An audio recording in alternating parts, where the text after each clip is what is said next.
नमस्कार दोस्तों, कैसे हैं आप सब। स्वागत है आप सभी का आपके अपने YouTube चैनल पर। दोस्तों, ऐसा माना जाता है कि इच्छाधारी नागिन के पास एक ऐसा रत्न होता है जो किसी हीरे से भी बहुत कीमती होता है। इस रत्न को नागमणि के रूप में पहचाना जाता है। जिस भी नाग नागिन के पास नागमणि हो उसे बहुत ही शक्तिशाली माना जाता है और वो जिंदगी भर उसकी रक्षा करते हैं। इसके अलावा ऐसा भी माना जाता है कि जिस इंसान के पास नागमणि हो उसकी किस्मत बदल जाती है और उसे कई अलौकिक शक्तियाँ प्राप्त होती हैं। ऐसे में दोस्तों जरा सोचिए कि इस नागमणि में कितनी शक्तियाँ होंगी और अगर ये किसी इंसान के हाथ लग जाए तो वो इंसान बहुत ही शक्तिशाली हो जाता है, जिससे वो जो चाहे वो कर सकता है। लेकिन दोस्तों, नागमणि कोई साधारण इंसान हासिल नहीं कर सकता। ये केवल इच्छाधारी नाग नागिन को कठिन तपस्या के बाद महादेव से प्राप्त होती है, क्योंकि नाग नागिन महादेव शिव को ही अपना आराध्य मानते हैं और उनकी हजारों वर्षों की कठिन तपस्या से भगवान शिव खुश होकर उन्हें नागमणि देते हैं, जिन्हें इच्छाधारी नाग नागिन को संभाल कर रखना होता है। लेकिन दोस्तों,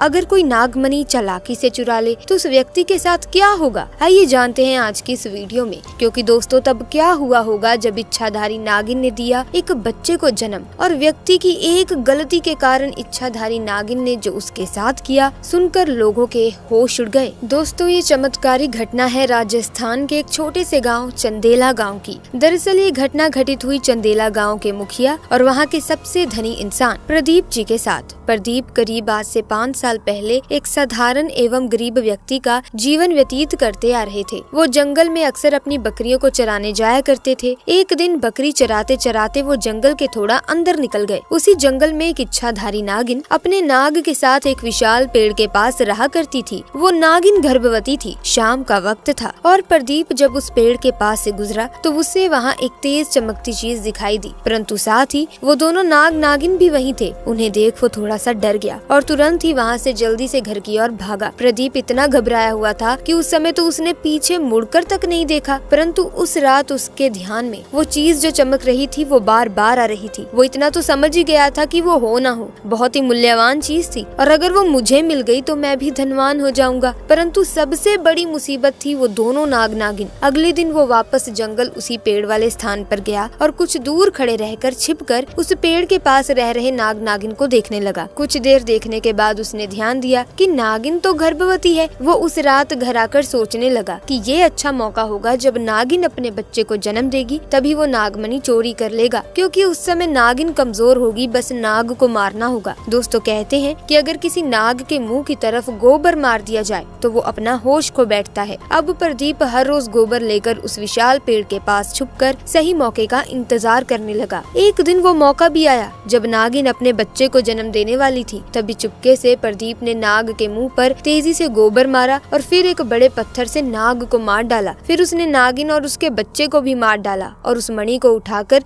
जल्दी से घर की तरफ निकल पड़ा। परंतु उधर नागिन किसी तरह से बच गई थी और बस बेहोश पड़ी थी। जब नागिन को होश आया और उसने अपने बच्चे और पति को मरा देखा तो उसके दुख दर्द का ठिकाना नहीं रहा। वो उस समय गुस्से से पागल हो जा रही थी और उसने प्रदीप से बदला लेने की ठानी, परंतु मणि चली जाने के कारण वो अपनी शक्तियों का प्रयोग नहीं कर सकती थी। परंतु अभी भी वो अपना रूप तो बदल ही सकती थी। इधर प्रदीप को जैसे ही मणि मिली उसका पूरा जीवन ही परिवर्तित हो गया। उसकी फसल इस बार काफी अच्छी हुई और काफी महंगे भाव में भी बिकी। उसकी तो जैसे मानो लॉटरी लग गई हो, क्योंकि दोस्तों जो भी वो धंधा कर रहा था उसे हर जगह से लाभ मिल रहा था और प्रदीप को पता था कि ये सब उस चमत्कारी नागमणि का ही कमाल है। गाँव में हर जगह उसका नाम था। प्रदीप के उस रुतबे को देखकर एक अच्छा रिश्ता प्रदीप के लिए उसके पास के गाँव से आया और दीपिका नाम की एक सुंदर स्त्री से उसका विवाह संपन्न हुआ। दीपिका अपने पति प्रदीप को बहुत ही ज्यादा प्यार करती थी, बहुत इज्जत देती थी। दोनों एक दूसरे का कदम कदम पर साथ निभाते। उनकी जोड़ी गांव में मिसाल बन चुकी थी। उधर नागिन भी एक पुरुष का रूप धारण कर रतन नाम से प्रदीप के यहाँ उसका मुंशी बन गया और प्रदीप का विश्वास जीतने लगा। प्रदीप भी रतन के व्यवहार और वफादारी को देख उसे अपने भाई समान ही मानने लगा। एक दिन दीपिका अपने पति प्रदीप के पास आती है और बताती है कि तुम पिता बनने वाले हो, मैं गर्भवती हूँ। ये सुन प्रदीप की खुशी का ठिकाना नहीं रहा। उस दिन वो खुद अपने मुंशी रतन के पास गया और बोला, देखो रतन, मेरा कोई भाई नहीं है, परंतु जब से तुम्हारा साथ मिला है तुम मेरे सगे भाई से भी कहीं अधिक बन चुके हो। आज मैं बहुत खुश हूँ, इसीलिए आज मैं अपनी पत्नी और तुम्हें एक खास जगह ले जाना चाहता हूँ, क्योंकि मेरा इस दुनिया में तुम लोगों के सिवा कोई नहीं है। और वो अपनी पत्नी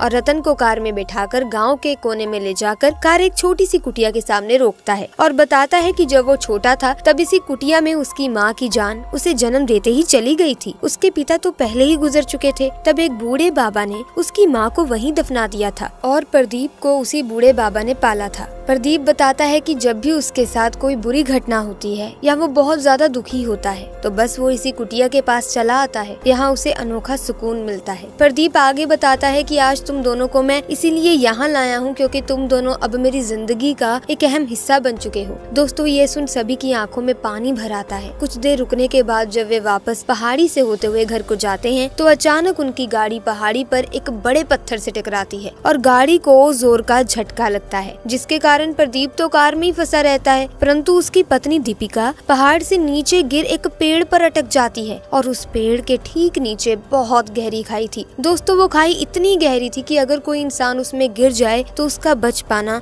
लगभग नामुमकिन था। दोस्तों, वो रात भी कार्तिक पूर्णिमा की ही थी। रतन अपनी शक्तियाँ पाकर पुनः नागिन रूप धारण कर लेता है। प्रदीप रतन को देखकर चौंक जाता है क्योंकि रतन अब नागिन में पुनः बदल गया था। वो नागिन प्रदीप को बताती है कि कैसे ठीक इसी तरह वो भी स्थिति में फंसी थी जब प्रदीप ने उसका पूरा घर संसार लूट लिया था, उसके पति और बच्चे को मारकर, और आज मेरे पास बदला लेने का एक अच्छा मौका है। प्रदीप घायल गाड़ी में फंसा हुआ था।